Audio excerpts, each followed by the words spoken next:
The point tonight is just to give you the quick and dirty on protein.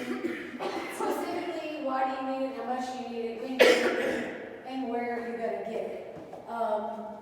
There was a request made for like ideas of recipes per se, but many of y'all don't know that I don't cook. Like, I don't understand how that works. I don't cook. I throw things in the microwave and call it done.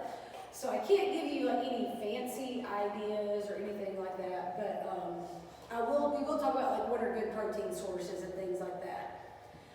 So anytime that I get to talking, sometimes I get excited and I get to talking at 3,000 miles an hour. If you miss something or you want me to explain something more, just stop me and I'll go back over whatever it was you missed. With CrossFit, we tend to talk about, you'll hear the paleo diet, you'll hear the zone diet, and you'll also hear us talking about flexible dieting and or counting macros. This was not a good idea for everybody to have Fran cough and us to do this tonight. Hopefully I don't have it and y'all won't pick it up. All of those diet plans focus on getting enough protein, and they all tend to focus on getting lean protein. So no matter which diet plan you're on, the protein rule stays pretty much the same. There are 3 macronutrients that you have to have. There's a 4th macronutrient that you can live without. So you have to have fats, you have to have carbs, and you have to have proteins. For optimal performance in the gym and for your best physique, keeping those 3 things in ratio, in good proportions, is the ticket. The 4th macronutrient, alcohol, is considered a macronutrient because it acts in its own weird way in your body, but obviously you don't have to have that. So for tonight's purposes, we're going to act like it doesn't exist, but if you have questions about it later, we can come back. Carbs are good for energy. That's your body's primary energy source. It wants carbs. Some of us, based on body type, like carbs more than others. Some of our bodies do better with carbs than others, but we've all got to have them in some way, shape, or form. Fats are good for hormone levels. Fats keep your hair shiny, like the dogs, and your nails nice and pretty, and it keeps you full longer. Fat has a whole lot of reasons that you need fat. Protein is the 3rd one. The reasons you need protein are growth.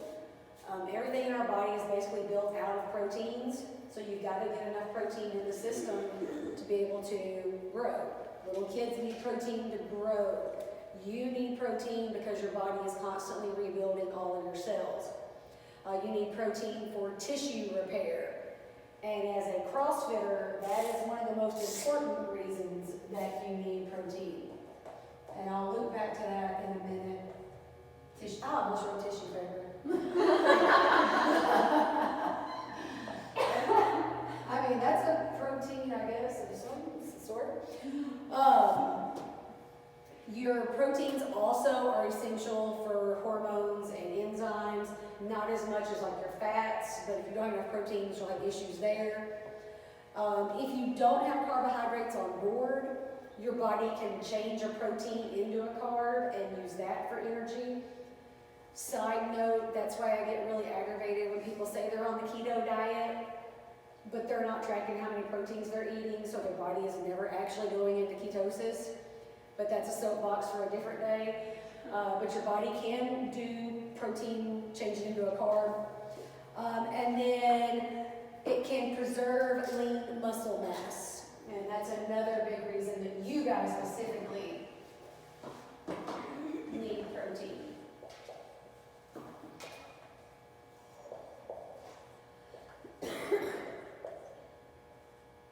So starting with tissue repair, when you come in here and you work out, we tear your muscles up. That is the point of exercise. It is to make little microscopic tears in your muscles. When those muscles heal, they're stronger than they were before the tear. That's why weights get easier, and that's why your muscles get bigger, because your muscles just get stronger and better and faster. If you don't eat enough protein to do that repairing, your body just kind of like slaps the repairs together as best it can, and it's like, okay, good job, hang in there. You'll be more sore if you don't have enough protein on board, and you won't see progress with even your Metcons. You know, you have to repair those muscles, and protein is the way to do it. So, if you leave here with nothing else tonight, eating more protein will make your workouts better, and you will be less sore. Another reason CrossFitters really want to make sure that they're getting enough protein, a lot of us are at some form in our life, or at some time in our life, we're trying to lose a little bit of fat. And and I'm going to pick on Emily here for a second. I heard Emily saying earlier, to lose a pound a week, da-da-da-da-da-da. There are a lot of us that at some point or another we want to lose that weight. But I want you focusing on losing fat versus losing weight. So when you just lose weight, you're losing muscle and you're losing fat. And if you weigh 400 pounds, that's fine. Who gives a rip? But most of you guys, because you're working out here every day and you're trying to get better and stronger and fitter, you don't want to lose any muscle mass. So when you are dieting, when you are cutting calories, keeping your protein level really high will keep your body from breaking down muscle as quickly. So if my body is in a deficit, my body is going to be searching for something to burn. And muscle burns just as easily as fat. So it's like, meh, we'll just burn a little bit of everything. But if I'm getting enough protein, I'm letting those muscles regrow and synthesize, it's going to stop my body from breaking that protein down, or that muscle down as quickly.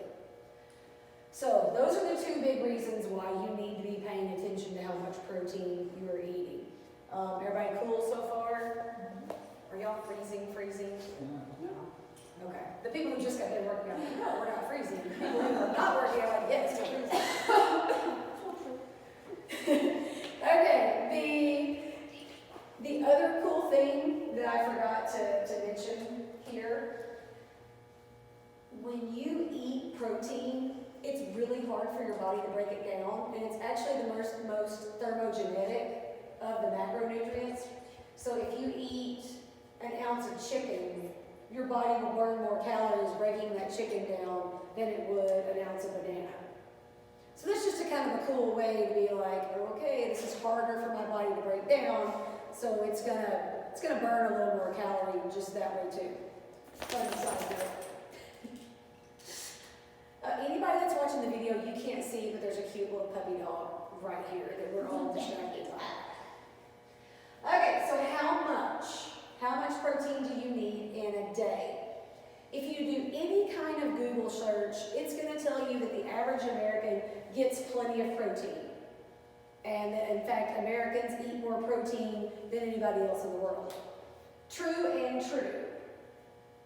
But the caveat there is most Americans don't work out. Therefore, their protein needs aren't that high. The other problem with that is, yes, we're getting enough protein, but we're getting enough protein via 3,000 calorie diets that are primarily coming from McDonald's. So yeah, we're getting enough protein, but we're getting like all this fat and all this carb with it.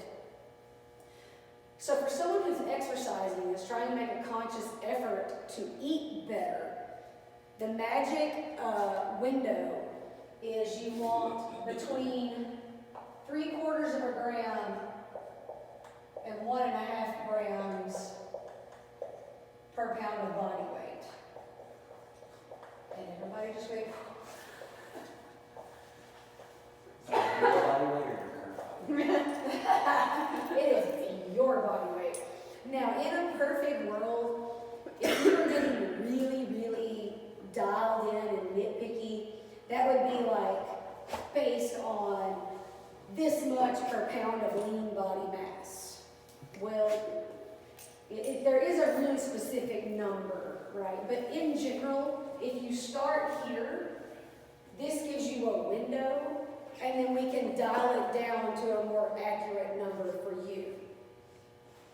So let's say that we have a hypothetical female that weighs 150 pounds. So when you multiply her numbers out, that's going to give her between 112 and 225 grams of protein a day. Now, none of y'all need to be up on this end, okay? Don't panic. This is more of the, I am actively trying to put on muscle, I am actively trying to get bigger. This is more of the light end of acceptable dieting protein. So without getting too far off into the weeds, let's say that I have this person as a client. I want their protein to be about 30% of whatever daily calories they need, based on whatever their goal is. So that kind of helps us narrow up which end of this we're going to be on. For you, for just kicks and giggles tonight, as you're thinking this through, I would be somewhere in the 0.75 to 1 range, or even just do 1 because that's super easy for you to think through tonight. And then if you want to know more specifics later, we can talk more specifics. So how many of you feel like you're getting that many grams of protein every day? Yeah. Only if I track it. Yeah. Not many of us do it unless we actively try. And what we wind up doing is we wind up getting like 20% of our daily calories from protein, and then like 40% from fat and 40% from carb. And so we're getting enough calories overall, but we're not getting enough protein for our activity levels. So what you have to do is you have to actively increase that protein and decrease these. So you eat more protein and push other crap out of the way. And protein is not fun. I don't know anybody who's just walked around and been like, I'm really craving some chicken. Chicken breast, to be specific. I mean, no. We walk around and be like, man, I really want some chips. Or, I want a donut. I've never heard anybody say they are craving some cod. So,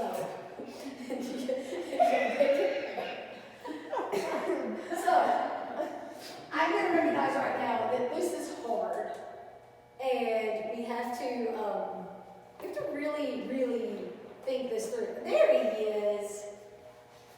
Oh, don't dive in. Oh. I can shut the door if you want to let Hunter off. Okay, yeah. And they can just run him up. Come on. I was literally just thinking this.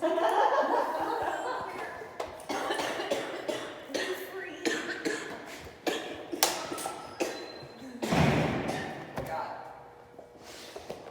Now you got all the go play. Guys, go play here in this little corner. Really? Hunter, go over there. Hunter, go. Hunter feels trapped. Hunter's like, I don't know. I don't know how to get out. There's a big horse in the way. Hunter, go. Away. Easy, Bobby. I will edit all this out of the video. Hunter, come here. Here, right here.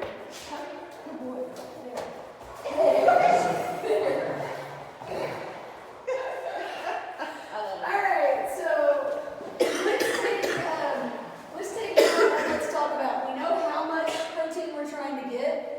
Now let's talk about when do you need to get all this protein in. This is going to be a disaster. Hello. Oh, it's fine. It's fine. It's fine. So you want your protein spread evenly throughout the day. So spread it out.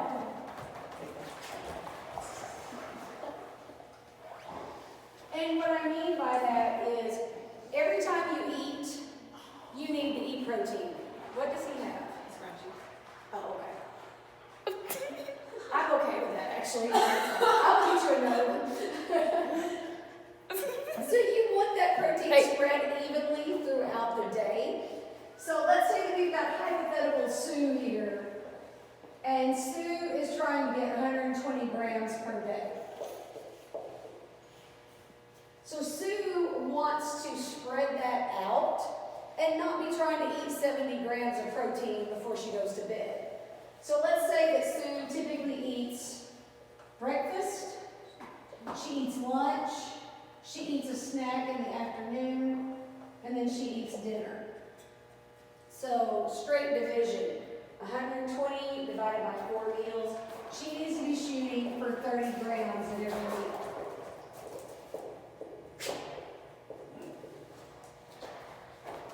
One of the rules of CrossFit Murray is you have to like dogs. And if you don't, I'm sorry. So now that you know what your number is, and you know that you need to be getting some at all meals, it makes that number a little more manageable. The problem that most people run into is they don't get enough protein at breakfast, and they struggle with how do I get that much protein in at breakfast. We said that this was a snack. Most people also don't think about protein at snack time, but if you're trying to hit that goal, you have to think about the protein all the time. Emily looks like she is thrilled with that idea. I eat 1 meal a day and the rest is coffee. Okay, so if you miss that, you know she eats 1 meal a day and the rest is coffee. So goal number 1 is that Emily needs to eat more than once a day. Or eat once a day, that's fine. But by golly, you gotta eat, sister. All right, the second point about when you should eat is you want to get a serving of protein in 1/2 hour to 1.5 hour post your workout. The reasoning for this is that's right there when you've done all that damage, you have worked out hard, your body is ready to uptake that protein. You also want some carbs here or there, but that's a story for another day. So this could be Sue's post-workout snack or post-workout meal so that she can get her protein in. I guarantee if you do nothing else but start drinking a protein shake or eating protein after your workout, your recovery will be better. All right, so everybody good so far. Now, if you eat more than this, like I'm more of a 5 to 6 meal a day person, I eat all day. So you would just divide your number by 5. And then that makes it even easier because you're still looking at smaller. Because I get up, I eat breakfast 1. About 10 o'clock, I eat breakfast 2. Depending on what time I'm working out, I might have lunch. Then I have afternoon snack. Then I have supper. And I might have something before I go to bed. So it's easy if I'm trying for me to get my protein in because I'm eating so many times throughout the day. But I get it. At some point, you're just like, I don't want any more protein. That is the number 1 complaint that my nutrition clients give me is I just don't want to eat any more protein. There's a point where it's just you're eating it because it's good for you, not because it's going to crush. All right, so everybody good so far?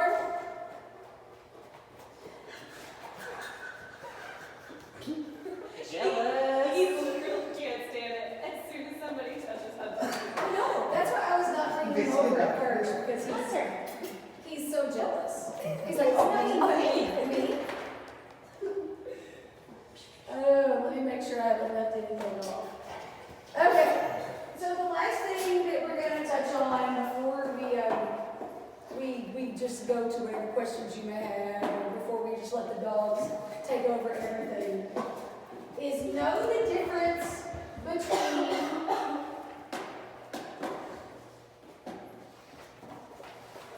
a source of protein and something that has protein.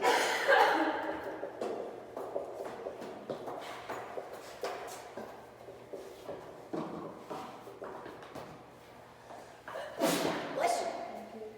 Now, if you're counting your macronutrients, if you're doing flexible dieting, you're accounting for every single macronutrient that you eat.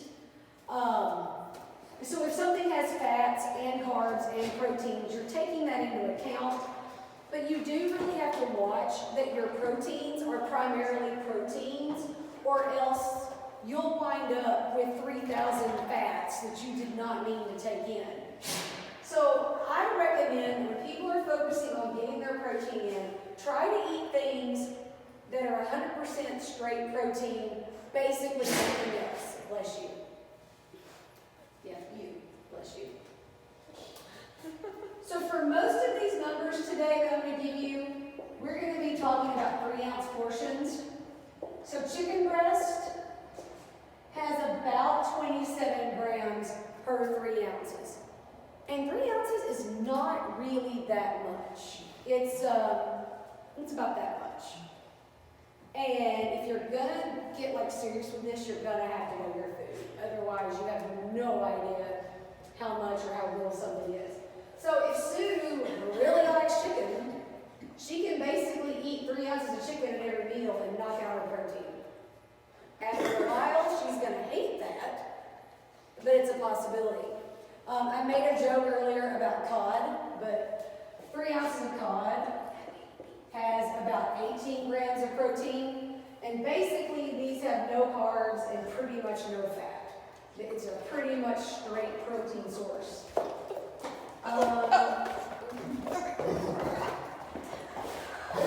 If you would like to not be on the floor, I can help you. You can take this and I'll scoot over closer. Yeah. On the bench. Now, I know I said I was going to talk about 3 ounce portions, but then I'm going to go over here for a second. If you take 1 egg and pull the yolk out and just eat the egg white, that's about 7 grams. So if Sue has a 4-egg white omelet,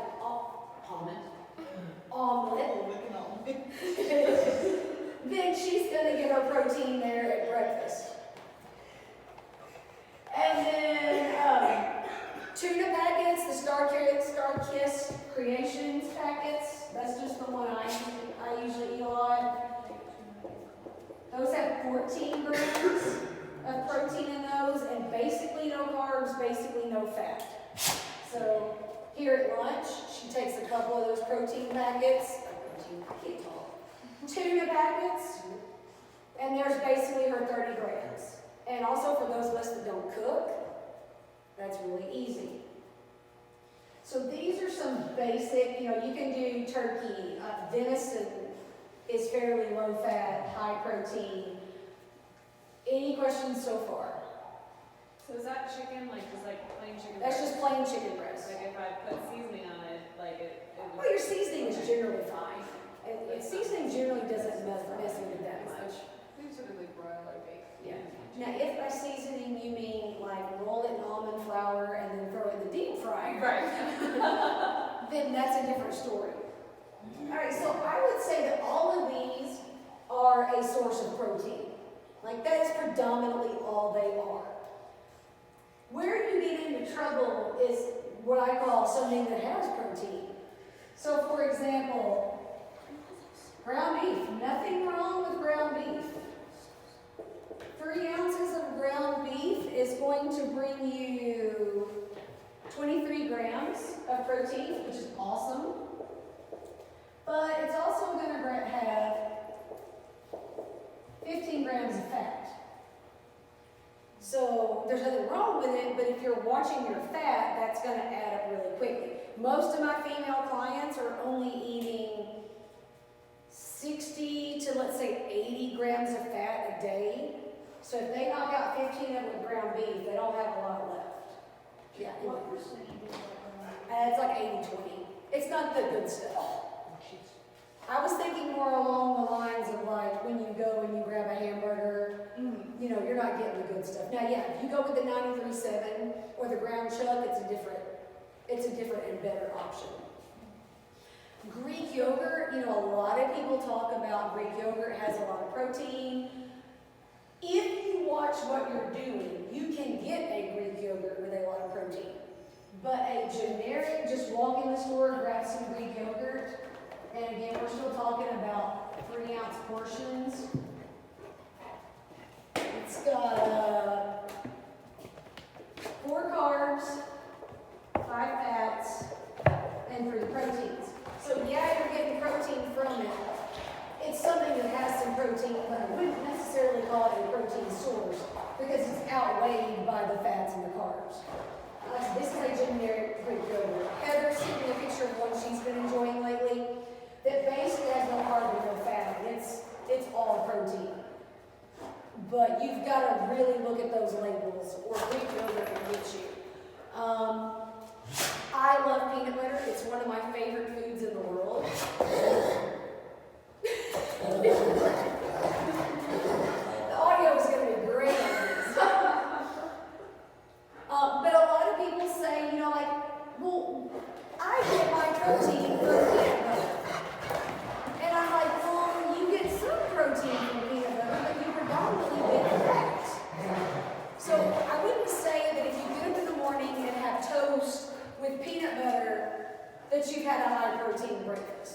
You've had a high fat breakfast that has a little bit of protein. I think Hunter's tired. He's like, How old, guys? I'm old.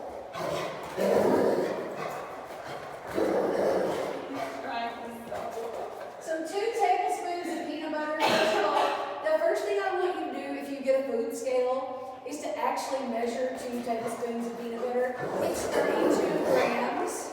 So you put your spoon on the scale, you tar it out, you scoop peanut butter, put it back on there, and then you try. And how little peanut butter 32 grams is. It's like as big as Hunter's spot. Yes, that's a good flattened out. Not even like rounded, flattened out. So if you're getting peanut butter, you're getting 7 carbs, 16 fats, and 8 proteins.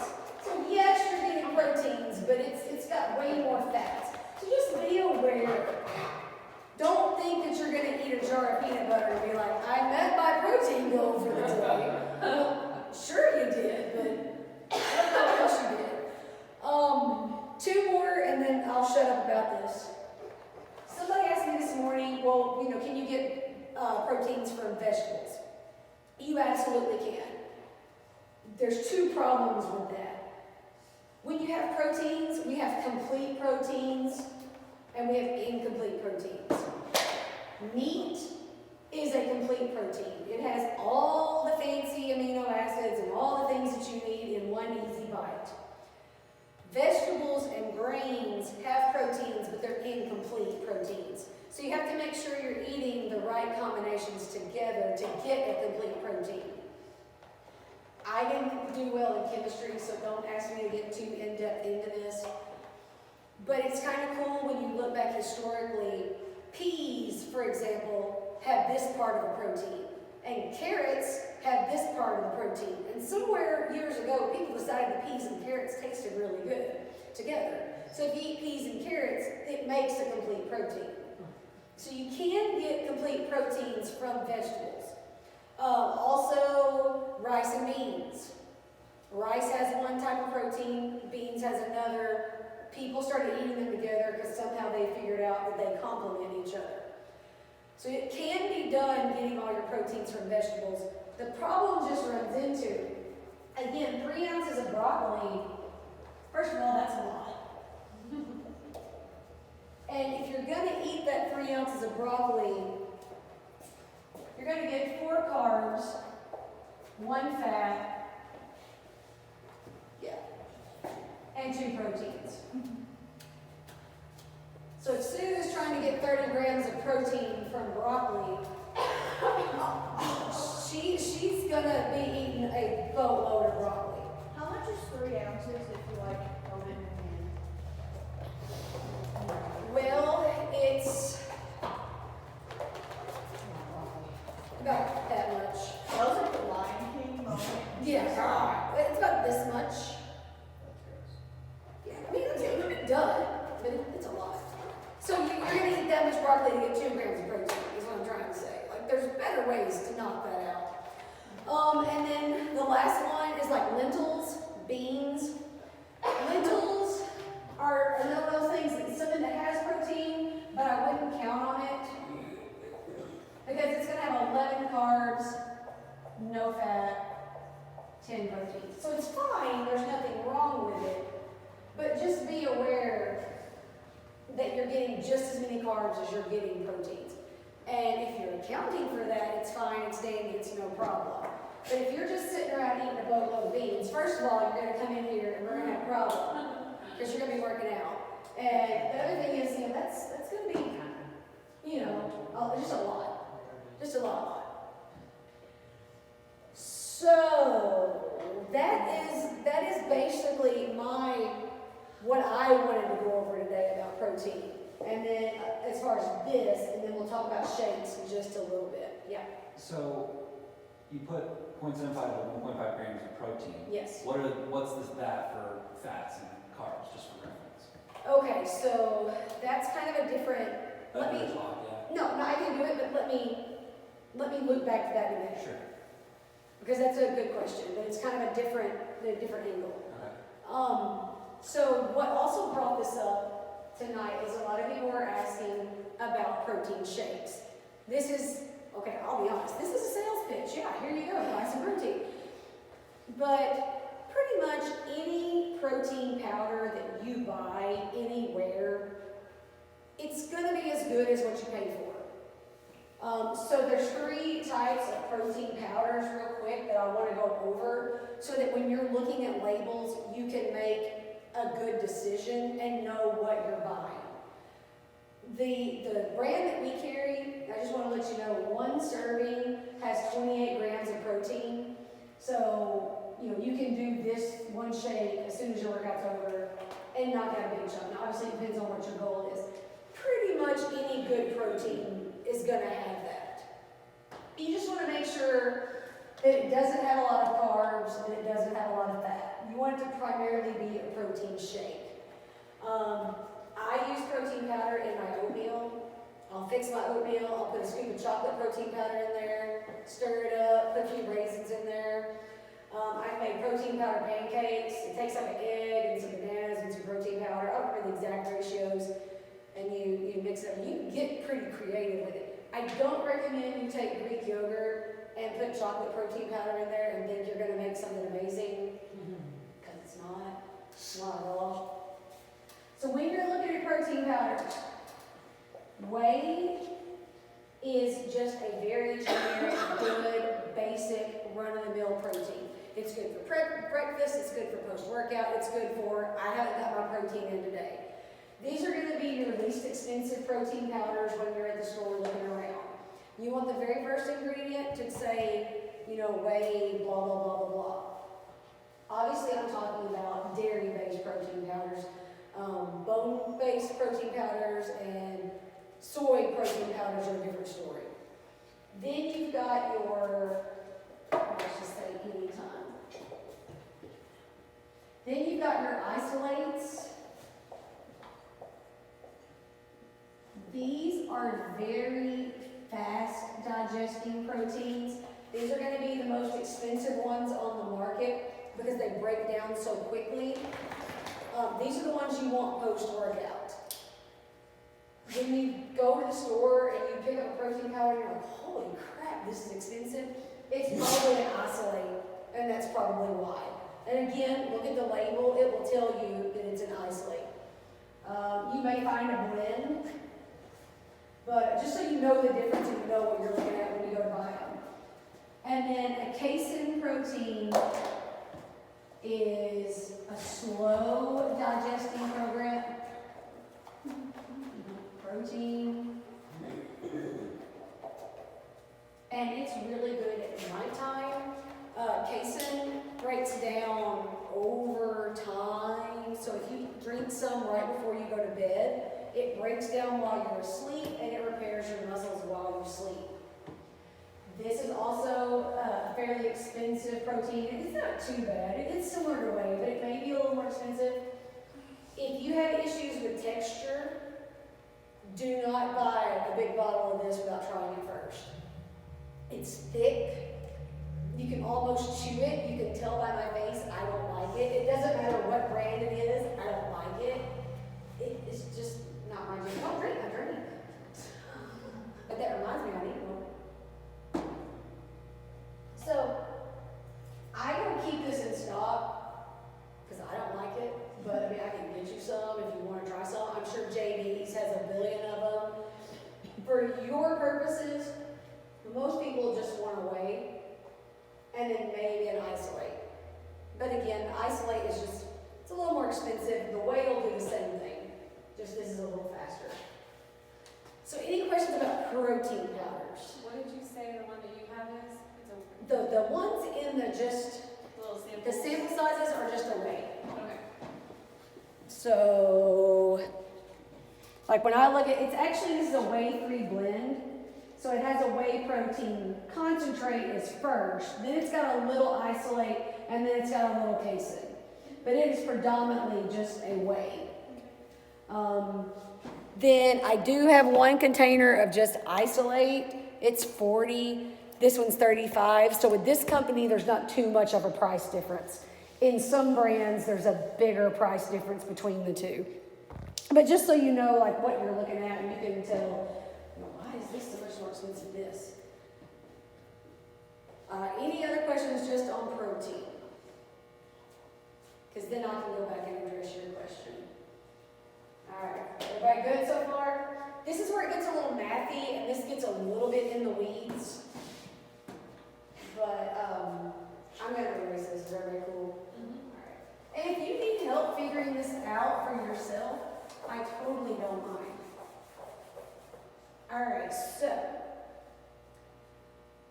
in general, in CrossFit, they recommend a 30%, a 40%, 30% split of macronutrients. So fat and protein get 30%, carbs get 40%. That's a good starting point for most people. We can get more specific based on body type. Like I said earlier, some people's bodies do better with more carbs, some people's bodies do better with less carbs. But that's a generic starting point for the majority of people. So you ascertain how many calories a day that you need for your goal. So for easy math, and I hope somebody's got a calculator, let's say that we've got a 2,000 calorie a day person. So we want to give them 30% of their calories from fat. 600. Yeah. So each fat gram has 9 calories with it. So that means that you want 600 calories coming from fat. Divide that by 9 and we get 66.67. we're not going to 67 then. So that gives us 67 grams of protein. Fat Shoot. Yes. and protein. Yeah, well, protein is a little bit different because protein has 4. Oh, yeah. So protein has 4 calories per gram, so we'll go ahead and knock out protein down here. That's also going to be 600 calories, but that works out to be 150. So this is where we go back to our window, and we're like, okay, are we in there? Yeah, we're in there. And then we do our carbs the same way. Carbs have 4 calories. So 40% of 2,000 is 800, which is going to be 200 grams of carbs. And then, so this is like the starting point for this hypothetical person, Sue.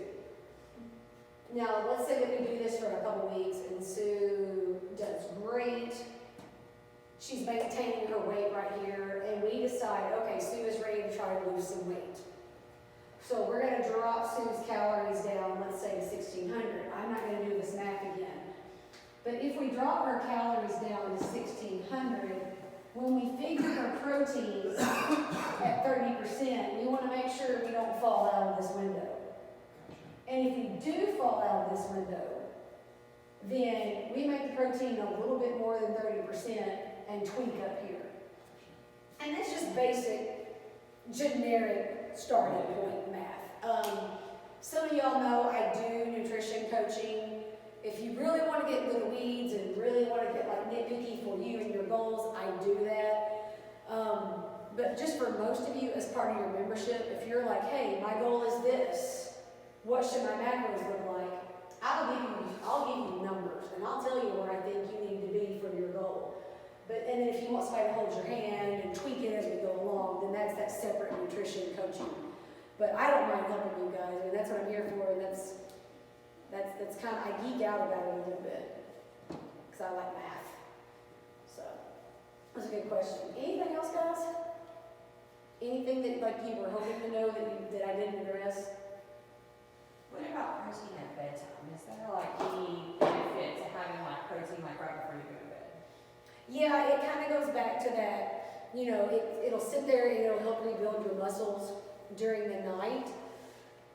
Which leads me to another question that was brought up this morning. Does it matter what time of day you eat? Absolutely not. Your body does not care if you're eating at 11 p.m. or if you're eating at 11 a.m. The reason that myth is pervasive is because 99% of the time, if you're eating at 11 p.m., you're not eating chicken breast and broccoli. You're eating pizza and beer. So the old, wives say, don't eat after sundown. It doesn't matter. It's just a generic rule to try to save you from yourself. So your body doesn't care. Well, I erased it. If your goal is to get 2,000 calories a day, your body doesn't care if you eat it all in one meal, or if you eat it over the course of the day in 6 meals. It just wants the stuff. Now, are you going to be a little uncomfortable if you sit around and eat 2,000 calories? Yeah. But your body doesn't care. And I tell my clients, look, if you've got 40 grams of protein and 18 carbs and 5 fats and it's 11 o'clock, you better sit in the kitchen and just eat till you get done. Because I want you getting that food in. But the perk to the protein at night is it just helps feed your muscles while you're sleeping. How do you, I'm so sorry. No, go ahead. The calories, like how do you just said 2,000. Like, I just made up a number. how do you figure out your own number? That depends on what your goal is and what your body type is and how often you work out. There's a lot more to it than I can get into like right here. But there's a lot of calculators online that will kind of do that math for you. Just beware that a lot of those calculators take exercise into the equation and they will give you some ridiculously low number, like 1,100 calories a day. And then if you exercise, they'll be like, oh, well, you get to eat 500 more. And then there are some that will tell you 2,000 calories. It's just, that got really confusing. There's calculators online, most of them are pretty good. But if you want to know any specifics for you or yourself, you can just ask, I'll help you out. It's just a little bit more than I can get into right here. Throw darts. Just put a bunch of numbers on there. What was your question? What is your take on the I don't know the word better. Absorbency, or how many you can eat at one time? I've read some stuff that says if you eat over 30 grams at a time, it's a waste because your body will not. You know what I'm talking about? Mm-hmm.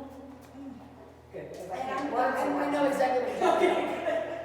And I will be honest with you, there is conflicting information on that some studies say that after a certain point you've maxed out. Yeah.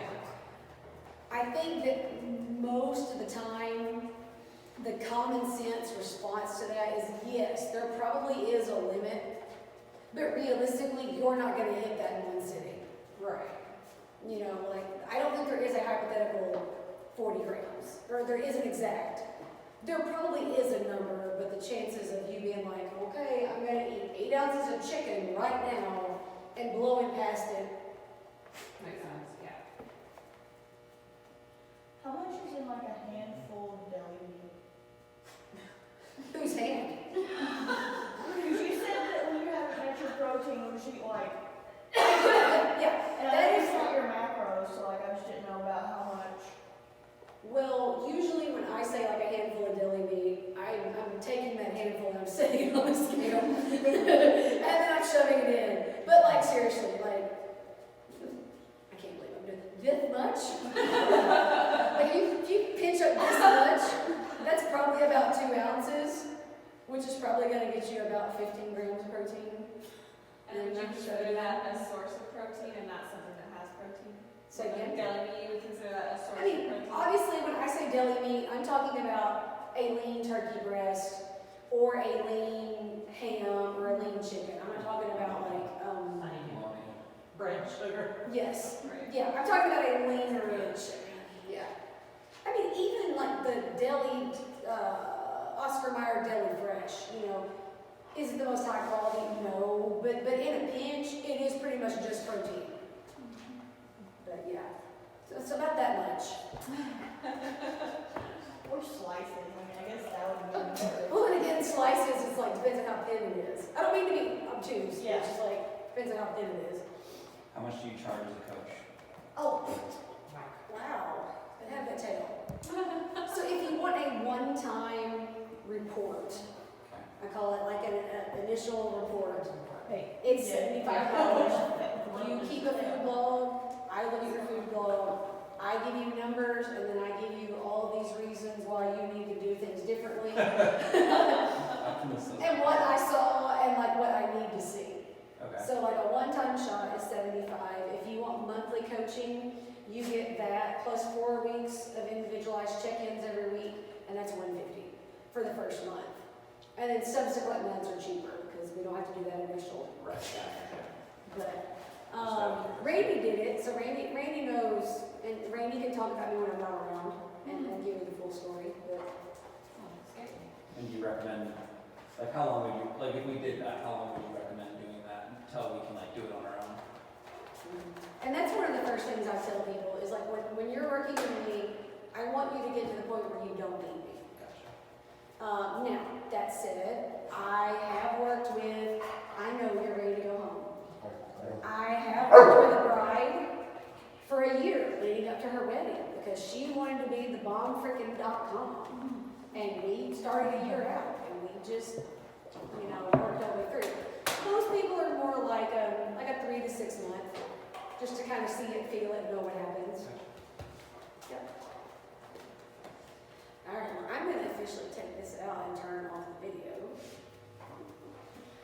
I will not be editing all of that out because that would be a lot of editing. That would be a lot of editing. What, me? What, me?